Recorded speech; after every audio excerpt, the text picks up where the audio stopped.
Okey, bismillahirrahmanirrahim. Assalamualaikum warahmatullahi taala wabarakatuh. Hari ni special bersama saya. Lepas solat pakai kopiah dengan jubah kan. Kita nak cerita pasal apa? Ni. Banyak sangatlah bertanya sekarang ni. Macam-macam duk tanya.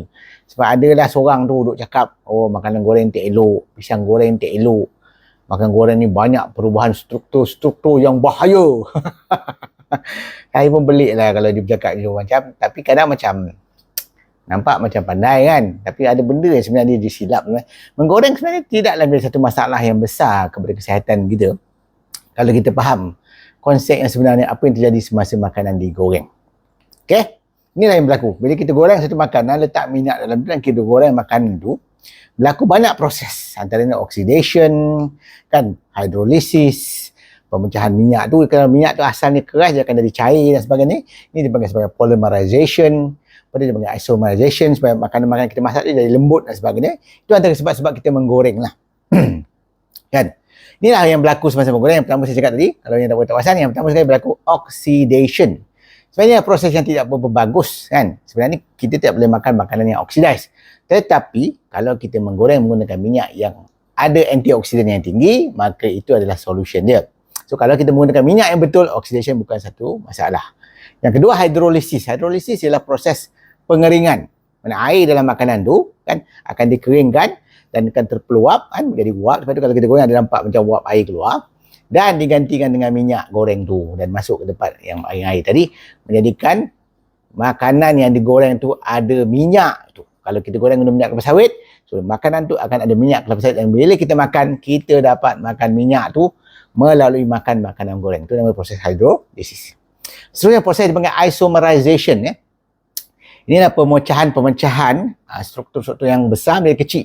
Contohnya protein di dalam makanan tu akan dipecahkan. Sebab tu kalau kita makan ayam yang tak goreng, ayam goreng tentu beza rupa dan rasa dia kan. Itu antara dia. Kalau kita goreng kentang, asalnya dia keras, lepas goreng dia akan jadi lembut. Kalau kita goreng pisang, ingat tak ada siapa pun manusia kat Malaysia ni yang menggoreng pisang mas. Tak ada siapa pun goreng pisang berangan. Kan? Tak ada siapa pun goreng pisang ras tali. Pisang-pisang yang lembut, yang boleh dimakan terus. Makanlah. Kan? Tapi macam mana je nak makan pisang tanduk? Saya nak cadang dengan doktor yang tu. Makanlah pisang tanduk. Aku nak tengok aku boleh makan tak pisang tanduk yang mentah. Sebab tu kita goreng. Sebab pisang tanduk ni dia panggil green banana. Dia punya resistance yang tinggi dan dia keras. Pisang tanduk, pisang nangka, pisang nipah dan sebagainya ni keras. Jadi orang-orang dulu, nenek moyang kita dulu sangat pandai. Bila dia goreng, dia dapati pisang tu jadi lembut. Maka itulah tujuan menggoreng. Itu dipanggil isomerization, pemecahan, ataupun dipanggil juga sebagai starch gelatinization. Itu antara dia kan. Menyebabkan akhirnya makanan tu boleh dimakan. Sebab kalau kita nak makan pisang tanduk gitu je, memanglah tak termakan, keras. Kan? Lepas tu kita goreng, dia jadi lembut.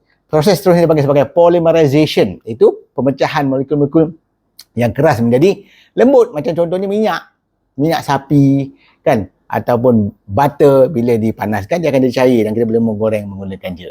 Itu adalah proses polymerization. Ada satu proses yang panggil Maillard reaction. Ini semua proses yang menyebabkan makanan yang digoreng berubah menjadi warna coklat di luar dia dan garing kan. Kalau kita goreng tu di luar garing, di dalam dia lembut. Proses garing di luar tu ialah Maillard reaction. Cuma kalau proses itu terlampau banyak berlaku, dia menghasilkan bahan dipanggil sebagai AGE, Advanced Glycation End Product. Yang ini adalah tidak bagus, menyebabkan masalah keradangan tinggi dalam tubuh. Sebab tu walaupun kita kata goreng tu masih okey, tapi ada juga proses-proses jika tidak dikawal dengan baik menyebabkan masalah. Sebab tu penting ni kalau kita makan makanan goreng yang ada brownish tu atau Maillard reaction ataupun kegaringan tu, maka kita kena makan juga banyak buah-buahan, sayur-sayuran yang tinggi antioksidan, tinggi vitamin dan sebagainya untuk counter balik efek tu. So tak ada masalah kalau kita bukan hanya makan makanan bergoreng saja. Saya juga menggalakkan pengambilan sayur-sayuran dan buah-buahan kan. Dan tak bermaksud kita goreng pisang kita tak makan langsung pisang yang mentah yang biasa tu. Masih perlu makan buah macam biasa